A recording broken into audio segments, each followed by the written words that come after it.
Welcome to The Creator Revealed. My name's Tim Standish, and I'm a scientist. In fact, I spent about 20 years of my life getting a PhD that involved studying DNA, this incredible molecule that contains the plan for much of what goes on in our bodies. And it is so fascinating. We're just so glad that you are joining us. And if you're like me, this is going to be something that sometimes you look at and you go, whoa, what did he just say? But what you will see is the Creator's design. I believe that's what I see. It's exciting to understand how God created us. Exactly. I think of DNA as being God's unique plan for each person, each organism out there that we see. Because there are no two identical DNAs. I mean, that's what makes us so unique. That's right. This is what makes Shelley Quinn a 6-foot-tall, blue-eyed person. That's it, yes. Now, we are more than just DNA, but DNA is really important. Before we dive into this, I want us to consider these words that were written by the Apostle Paul to people living in a place called Colossae. Okay, so he's writing to the Colossians, and he says, "For by him," this is God, "all things were created that are in heaven and that are on earth, visible and invisible, whether thrones or dominions or principalities or powers. All things were created through him and for him." Amen. And when we talk about DNA, we're really talking about something that is invisible. It's so small, we can't see it. We can't see it with our naked eyes. We can't see it with a light microscope. If you use super duper specialized kinds of techniques, you can visualize it, however. And there's DNA in every molecule of our body. Oh, yes. Well, every cell of our body. Cell. Yeah, DNA is a molecule, yes, and it's found in every tiny little cell in our bodies. And I want to start out by talking a little bit about one of the gentlemen who received a Nobel Prize for figuring out the structure of DNA. This is me back in the olden days, back when I had just earned my PhD. And I am standing with a gentleman named Francis Crick. Now, if you know anything about DNA, you know that Francis Crick received a Nobel Prize for figuring out the double helical structure of DNA. And we're going to get into that in just a moment. But I want to say something about Francis Crick because, Francis Crick, in my very limited personal experience, was actually a very gentlemanly man, a kind man. And I remember talking with him and how kind he was to me. I was just a new PhD. I didn't feel that I knew very much, actually, at the end of that. And here is this man with a Nobel Prize, and his kindness really impressed me. So I want to be careful about what I say about him. But I am going to quote something that he said, which really made quite an impression on me. He wrote this. He said, "Biologists must constantly keep in mind that what they see was not designed, but rather evolved." You see, Francis Crick was a materialist. He believed that the only things that exist are the atoms, essentially. And he was a brilliant man. And he wrote, I believe, quite eloquently about science and about DNA. But at the end of the day, he imposed on himself a philosophy that was in tension with what he was observing in nature. And so he had to make this rule for himself and for those who believed in the same way. I, as a Christian, do not have to impose blinders like this on myself. If something looks designed, then I am free to interpret it as being designed. Yes. If it walks like a duck and it quacks like a duck, I'm allowed to say it's a duck. Okay. So that is a big difference between the way that I think and the way that Francis Crick, a man who I profoundly respect but disagree with on this particular issue. So this is the structure, The double helix. the double helix that Francis Crick figured out. So DNA, this amazing molecule that contains all sorts of plans for how our body is going to be, this is what it looks like. It's like, you can think of it as like two spiral staircases that are spiraling around each other.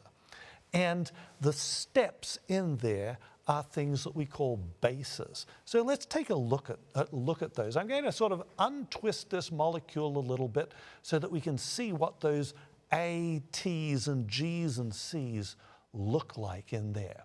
Because those are the really important things. That's where that information is coded. And you can see those molecules there. I'll put the A's and T's and G's and C's on there. Those are just letters of the alphabet that we use to symbolize these specific chemicals that you can see there. The great thing about this structure, well, there are many, many, many things, but you can encode information into that little alphabet, that four-letter alphabet, all kinds of information. There are about 3 billion of these A, T's, G's, and C's in the human genome. That's amazing. And if I was to take the DNA that is inside one of your cells, it would stretch out to approximately 2 meters long. So it is longer than you are tall. In just in one just cell. one microscopic cell. That's amazing. It's all packed up in there, and that contains a huge amount of information. Okay, what do the P's stand for? Protein? Those stand for phosphates. Phosphates, Yes. okay. So you can see that they're joined together by this. It's a phosphate and then a sugar and then a phosphate and then a sugar. And these bases, the A, T's, G's, and C's, stick off the sugar part. So the backbone is that sugar phosphate backbone there. Oh, I would love to spend all the time talking about that, but we'd better not. Let's talk about these A's and T's and G's and C's. You can see that A's and T's always match up with each other, and G's and C's always match up with each other. If we write out a whole bunch of them, they would look something like this. Now, the great thing about this double helical structure is that each side, each strand, contains 100% of the information because of the rule that A's always match up with T's and G's always match up with C's. Okay. Let's see how it works. All right. If you pull the double helix apart, the two strands apart, you can see you get something like this. Well, in that top strand there, the light pink one, the A's are going to match up with what? With the T's. With a T, right. So I can know what the other strand is going to be on the basis that it's going to start out with T. So from top T, to bottom, A, exactly. T, A, T. Precisely. T, A, okay. So if you match things up, you see that you get two identical strands when this machinery of DNA replication comes in and adds them in. So how often is our body replicating this? We're talking about millions of times a day, billions of these replication events occur in our body. And you can see that because of the structure of DNA, the way that you can unwind that double helix and get two strands, each of which has 100% of the information, you can see why it is so incredibly accurate. That is amazing. It is unbelievably accurate what is going on there. Now, the important thing about DNA is, well, it's obviously an amazing molecule, but it contains a language. Information is encoded in there. We're not even going to talk about that language, but let's just say this is the title of a scientific paper. The genetic code is 1 in a million. It is just a fantastic language. And we'll leave it at that. Okay. Okay, let's look at what a gene looks like. Now, genes are what are encoded in DNA. They are like the recipe for making the proteins that are found inside our bodies and in every other living thing. Okay. I want to point out something interesting about genes. Right. Genes are made up of segments. They're called exons. So you can see I've numbered the segments of this PITX2 gene as exons 1 through 6. The cool thing about each of these exons, each of these segments, is you can mix and match them. So if you put them together, if you use exons 1, 2, 5, and 6, you make a protein called PITX2 isoform A. Don't worry about the language there. Okay. Just understand that that's one kind of protein. Now, this gene can make another kind of protein by taking different segments. If it takes 1, 2, 3, 5, and 6, it makes what's called isoform B.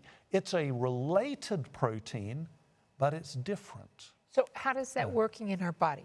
What this means is, and it can keep on doing this. It can make isoform C as well. Okay. And the point is, one protein can make many different, one gene can make many different proteins. That's why we have a little over 20,000 genes, but we have a whole lot of proteins, a lot more, hundreds of thousands of proteins, different proteins in our bodies. I remember from one of your presentations, the proteins are the drive shafts. Well, that's one protein in one of the molecular machines. Those molecular machines are all made up of many different proteins that all have to work together in very precise ways. So, yes, what we see is that the genes are actually information processing systems. They have to decide which protein to make.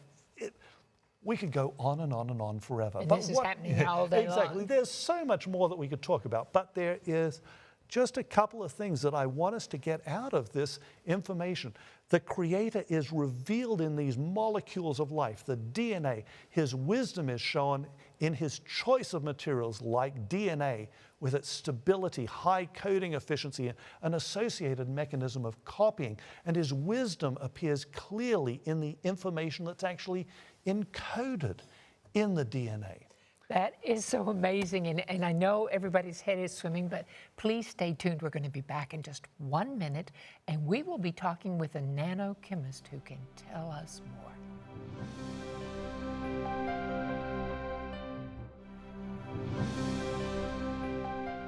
Oh, we're so glad you're still with us, and we are going to explore DNA and human design just a little bit more with a doctor of chemistry. That's right, Dr. Ryan Hayes. He teaches chemistry at Andrews University in the Department of Chemistry and Biochemistry there. He sounds like a smart man. He is a smart man, and it's a very good department, I know, because I personally studied there for a number of years. Yes, as an undergraduate, I was a chemistry and zoology double major. I never finished the chemistry, which makes me weak, I guess. I guess you'd say. I loved the chemistry, I just ran out of time and money. And there have been times when I thought, maybe I should go back and be like Dr. Ryan Hayes, become a genuine chemist instead of an amateur chemist, which is really what biologists are. So thank you, Dr. Hayes, for joining us. We really appreciate it.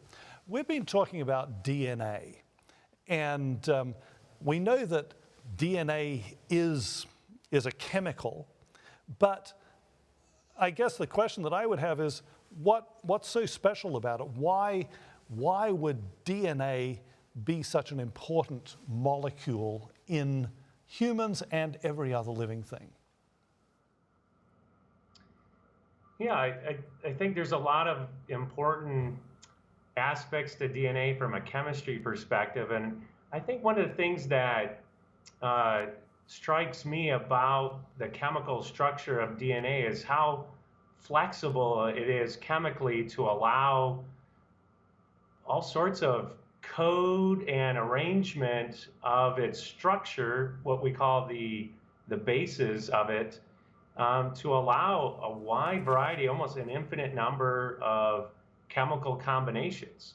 So when you talk about the bases, you're talking about the A, T's, G's, and C's, that and they can be arranged in any sequence. Yeah.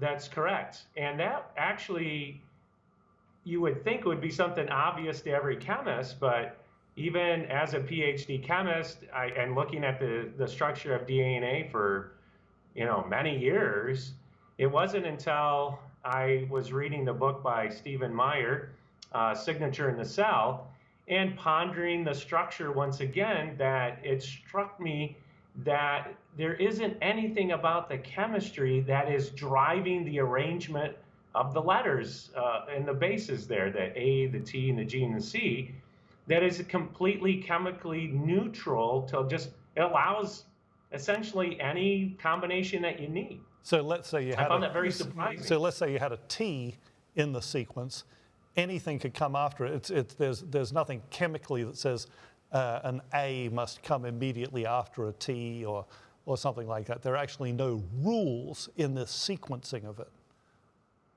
That's correct. It's so much like, there's a number of analogies that really work here, but it seems like, well, maybe we're missing something about the chemistry that maybe is driving the arrangement of the letters there. And I actually, it was Stephen Meyer, and I really like his analogy. He actually likened it to, here's my really bad magnetic board with some letters on it, that the DNA structure itself chemically just allows any arrangement of letters, the A and the T and the G and C. Now we know the A and T must match together, and the G and the C must match with each other across the strand, but in any order of the rungs of this ladder, they can come in any arrangement. So there isn't a chemical property that is driving that arrangement. It has to come from another source. There has to be a source of information that is driving what we see in the code. I find that utterly amazing. There's nothing in the structure, they call it the sugar and the phosphate backbone of the DNA. Nothing there is driving the structure. And the base pairs themselves, there's nothing there that's driving the chemistry. If it did, this was the thought that struck me, if there was something chemically driving it, we would see patterns there. We would see, so many T's and then an A, so many G's followed by a T. There's no patterns. It is completely random to our eyes. Well, I guess that if there were patterns there, then you actually wouldn't be able to code very much information into it. I mean, if the letters of the alphabet had to be arranged in just one specific order every time, we wouldn't be able to spell millions of different words with it. And so here we're basically dealing with an alphabet, a relatively simple alphabet with only 4 letters, the A, T, G, and C, and yet we can come up with, for all practical purposes, infinitely different sequences to code different things into the genome. But I think what I hear, if I'm understanding you correctly, Dr. Hayes, what you're saying is there's no chemical rule here as far as how it's strung together. So it's the signature of the creator. I mean, something designed this, something engineered it. But is that what you're saying? That's right. How do you get, if every arrangement is allowed for letters or these codes that's in there, where did the arrangement come from that we see there? Could it, after, billions of years and, trial and error eventually come up to the right one? The problem is when there's even one letter that's wrong, you get molecules and proteins and enzymes that don't work. So the code fails. You need the correct code right from the beginning. And without it, you get failed results. You get failed chemicals that don't do anything or react improperly. You need a working system from the get-go. And you can't do that incrementally. You've got to have the information before you can keep the information. So information technology is really built into our DNA. You've got all these little codes that are going back and forth, right? Just like a computer. Absolutely. We are, and that was a reluctance of mine, was to give up. I wanted us to be full of chemicals, that we were driven by chemical information, but honestly, it's just information that has a chemical component. It's an alphabet, 4 letters. So if you have a shortened alphabet with just 4 letters, then your words need to be longer in order to have a wider variety of words and combinations of letters.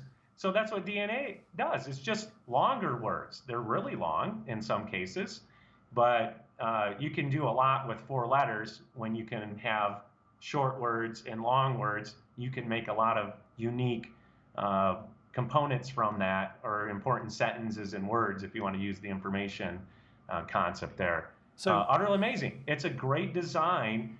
It's actually a fairly robust structure chemically, so that's kind of nice to know. Well, that was actually something I wanted to ask about a little bit. I mean, obviously, if you have a bunch of information and it's encoded in something that's really delicate and can fall to pieces, that information isn't going to last very well.